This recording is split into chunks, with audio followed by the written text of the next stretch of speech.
Welcome back, I'm George, and in this video, I'm going to give you my 1 month experience with the iPhone 16 Pro. As always, I've also brought in some other iPhones like the iPhone 14 Pro, the iPhone 16, 15 Pro, and of course the Galaxy S24 Ultra to give you a little bit more context on this phone and where it stands in the lineup. More specifically, this is the small brother for the iPhone 16 Pro Max. It has a 6.3-inch display, which is a little bit bigger than the one on, well, every other small iPhone for the past 5 years. And also, for the first time in a while, it has the same features as the bigger brother, like the new 5x telephoto camera and a bigger battery. But anyways, that being said, let's begin by talking about what to me has been the most disappointing feature on the iPhone 16 Pro, which is the exterior design. As you can see, it looks almost identical to the previous iPhone 15 Pro and 14 Pro. I could even bring in a 13 Pro and it would look almost identical. The design has been exactly the same for a long time. In fact, the only reason why you can tell this is an iPhone 16 Pro and not a 15 Pro is because of the new color, the new Desert Titanium, which is like a very pale golden color. But as I said, beyond that specific feature, the exterior design, the size, and the way it looks is just identical to the previous 4 to 5 generations of iPhone. And that's not to say it's not good looking, because it definitely is. It's a very good feeling and looking phone. But it gets to a point where, as a fan, especially someone that's buying the most expensive $1,200-$1,300 phone from Apple, you expect some level of innovation, some freshness on the new designs. And since they only updated the sides a little bit with the action button and the slight curvature with the iPhone 15 Pros last year, I was expecting some more changes with the 16 Pros, and we didn't get that this year. Now, something that is new on the iPhone 16 Pros is a slightly thinner frame around the display, which actually is very noticeable when you put it side by side with the normal iPhone 16. This, of course, is not a feature. It's not going to add any functionality to the phone. But as I said, when you're spending so much money on it, you kind of appreciate these little details that make the Pro phone feel and look a little bit more expensive. Now, something that I didn't like at all, and I have to be completely honest, is this new camera control button right here on the right side of the device. It is a quick toggle for the camera, so you can quickly launch it and quickly take a picture or a video, but it also has some more functionalities that I have actually disabled. I'm going to bring them back again so I can show you. It has like a half press where you can enable like functionalities that you would traditionally use with the touch controls, but you can enable them by swiping on this little capacitive button on the right side. And the usability of this button is horrible. Everything you do on it ends up being slower than the functionality on the display. Like, imagine you want to zoom in. You could just do this on the touch controls. And if you want to zoom in on the phone, you would have to double tap, look for the zoom feature, which was enabled now, but imagine I was on aperture. I would have to double tap, swipe back to zoom, tap on zoom, and then do this slowly to zoom into the ideal focal length. So it is not convenient at all. And then as a left-handed person, I'm actually triggering the button on accident all the time because I grip it like this.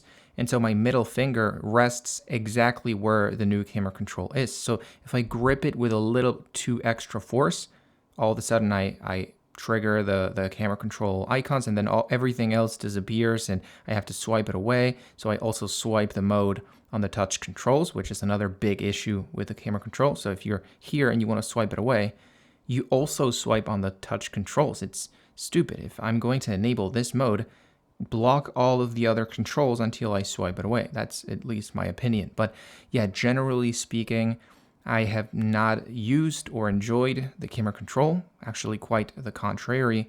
So I've ended up coming to accessibility, camera control, and disabled the light press on the button. So I can quickly take a picture or a video. I can quickly launch it when I'm outside of the camera like this, which are actually useful functionalities that we had with the action button last year, but I guess it frees up space off of the action button so you can use it for something else.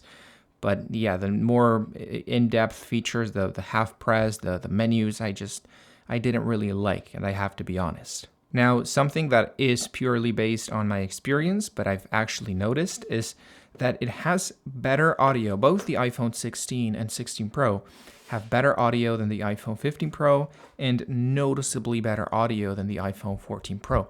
It feels like Apple has been slowly updating the speakers and I think the microphones too on their new devices every year, just a little bit. So you may not notice it too much when you compare to the 15 Pro, but when you compare to the older 14 Pro, you do start noticing a big difference. You can start actually using the iPhone 16 Pro as a portable speaker to play music when you're with your friends. It is maybe not as good as a $100, $200 wireless speaker, but it is better than those $20 cheap speakers you can buy off Amazon, and that a lot of people buy. Now, when it comes to the interior components, the iPhone 16 Pro, like every year, has a new chip. In this case, it's the A18 Pro, which is, I think, 10 to 15% faster both on CPU and GPU, as opposed to the iPhone 15 Pro from last year. But I have to be honest, I have not noticed a significant difference in fluidity and the way the phone runs and app opening speeds. It all feels very, very fast, very fluid. I have genuinely not noticed a difference. I think this is more focused on longevity, so you're not going to notice a difference as opposed to the 15 Pro, but in 5 to 6 years, you may notice that difference because, iOS keeps updating, apps become more demanding, and this gives you a little bit more leftover power, so to say, as opposed to the 15 Pro, for when you need it in the future. But now, I have to be honest, even compared to a 14 Pro, you're not going to notice a difference in the way the phone feels and the app opening speeds. In fact, I've seen that Apple marketed the chip on the iPhone 16 Pro as the A18 Pro and the chip on the iPhone 16 as the A18. And after taking a look at the specs and my testing and some benchmarks that I've done, there's barely any difference between the two. So if you are thinking about getting the iPhone 16 Pro because it has a better chip than the iPhone 16, then that may not be that good of an idea because they are almost identical in most ways. Now, something that has also been a little bit controversial is the new iOS 18 and all the functionalities it brings, because on paper, it's added a ton of new functionalities, like being able to place icons anywhere you want on the screen for the first time, or something very controversial too, the ability to customize your icons, turn them into dark mode icons, and then even tint those icons to any color you want, which I've never seen look good with any color combination that I've seen on the internet. It always looks bad. In my opinion, they actually look best at the default light mode, like they've always been. But we can still see, and this is a little criticized to Apple's design team, I don't know why they keep doing this, the magnetization of the icons we had before, it's like it's gone in a way because you can place icons anywhere you want.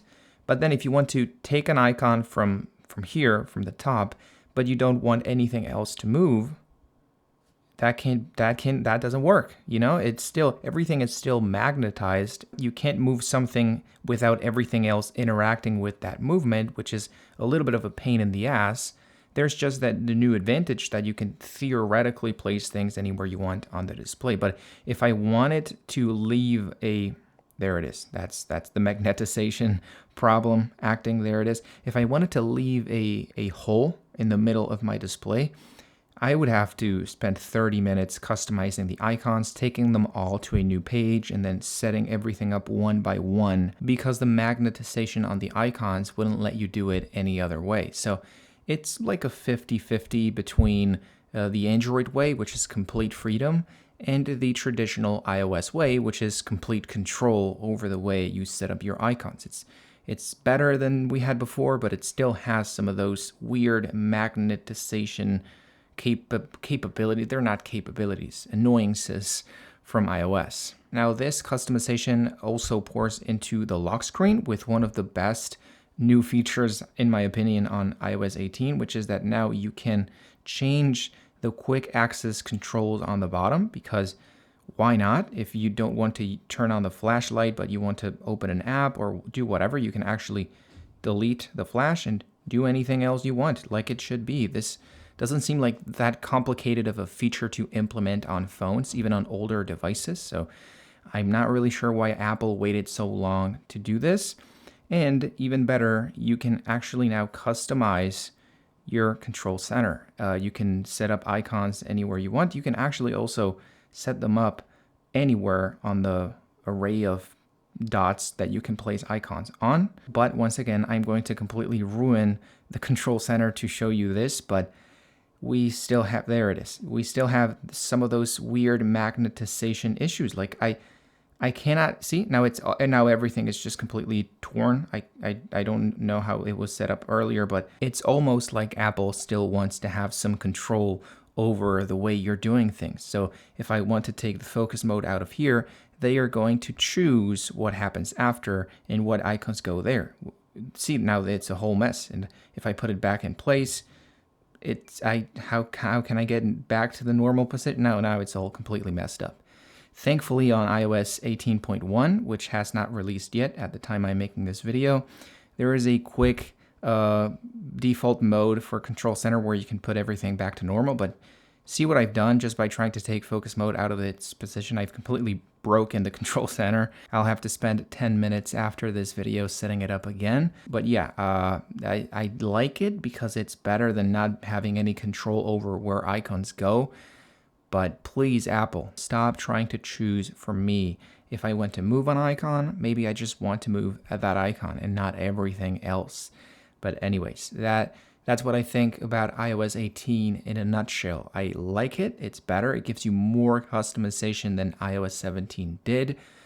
But it still has some of those old issues mixed into the whole pot that is iOS 18, and it is also not the most optimized iOS version, at least at launch. There's been some bugs I've noticed on my phone. For example, it's not happening anymore, but with video mode, when I had the auto switch to macro mode enabled, the phone completely glitched, and I had to leave the app and open it up again and disable the auto switch because it just didn't work. I think this was an issue with a ton of people, especially on Pro and Pro Max models of the iPhone 16.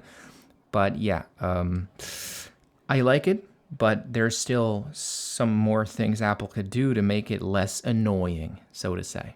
Now, when it comes to battery life, I think this is probably my favorite feature on the iPhone 16 Pro.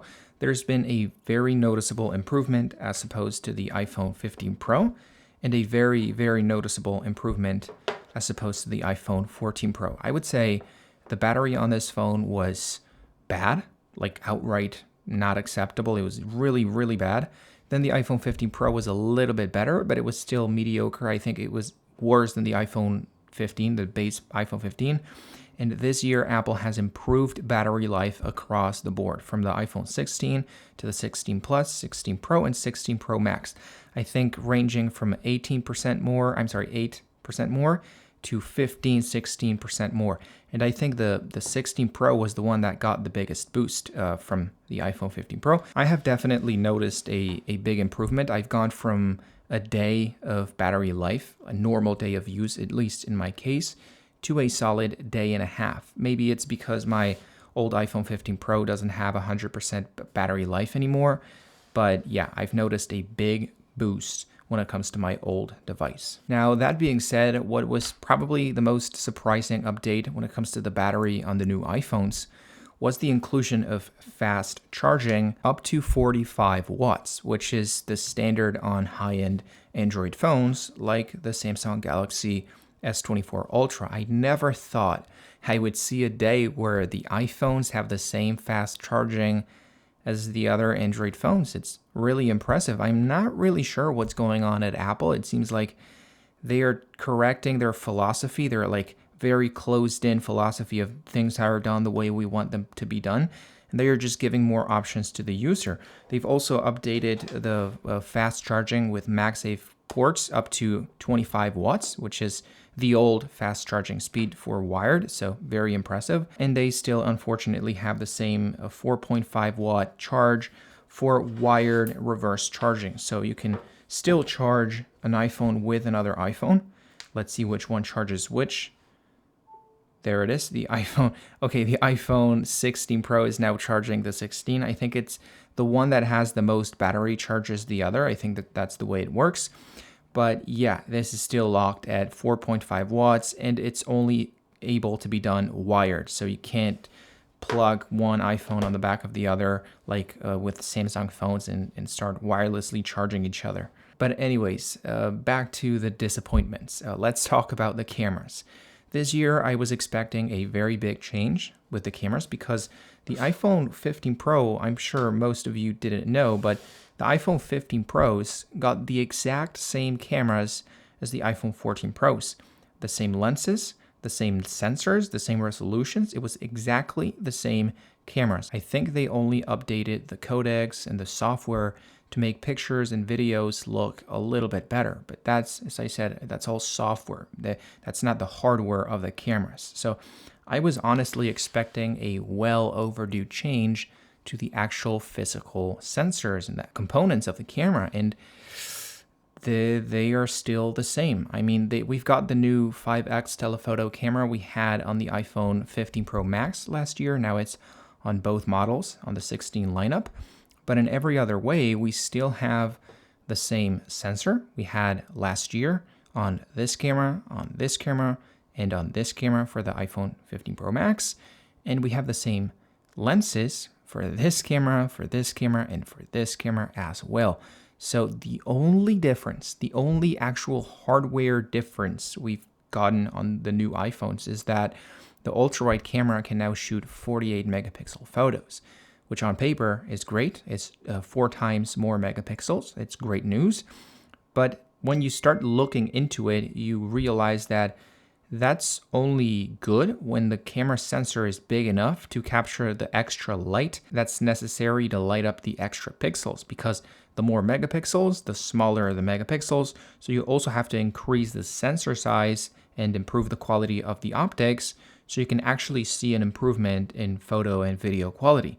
But if they leave everything else the same, those 48 megapixels are not going to be noticeable. And this was already a very tiny ultra-wide camera on the old iPhones. So I feel like it's sort of like a marketing technique that we used to see on other Android phones and that we thought Apple would never do. But they've actually chosen to do it this year. More megapixels. Wow, impressive. Much better pictures. No. In fact, the default pictures are still the same, and they look the same as on the iPhone 15 Pro and 14 Pro. The only difference we would notice is if they updated the sensor and the optics and made them bigger and better. That's the only way you're going to notice a difference, a noticeable difference in picture and video quality on that camera. And as I said, this camera for the 3rd year in a row is the same. I think the only change is that it now reads information a little bit faster thanks to the new processor, which allows for 4K slow-mo video. The only change that I actually appreciate on photo and video.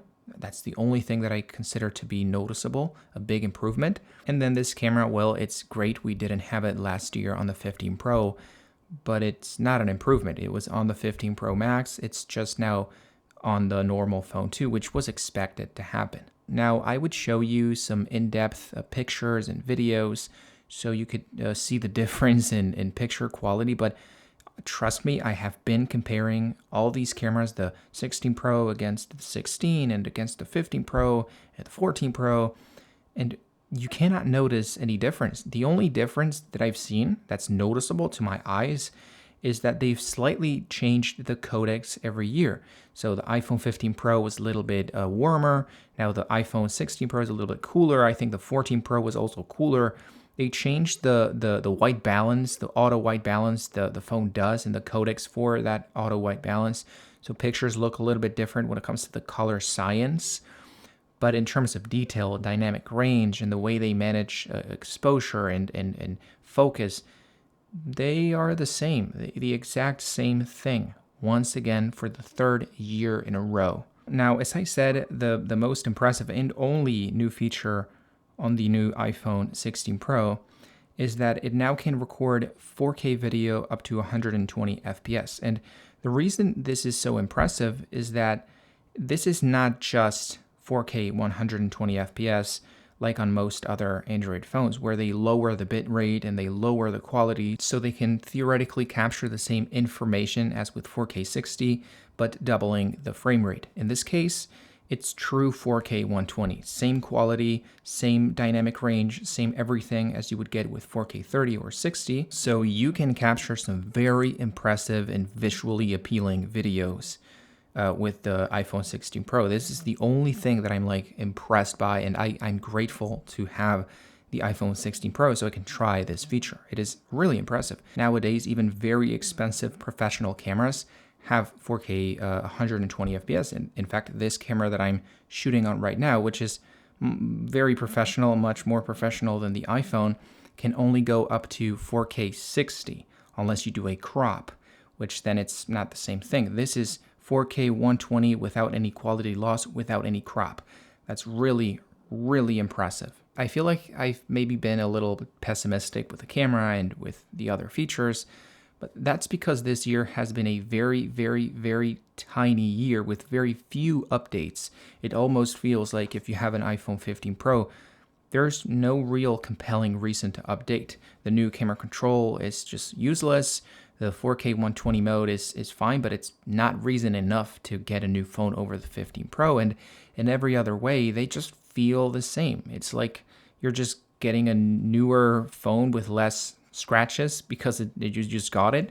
And you're not going to get any new functionalities. You're not going to get any quality of life improvements over the old phone. And these are expensive devices. So if you have an iPhone 15 Pro or 14 Pro, my advice is that you just keep those phones. They are going to be amazing. They are going to feel the same as the iPhone 16 Pro. I would only consider updating to the 16 Pro, maybe from an iPhone 13 Pro, 12 Pro.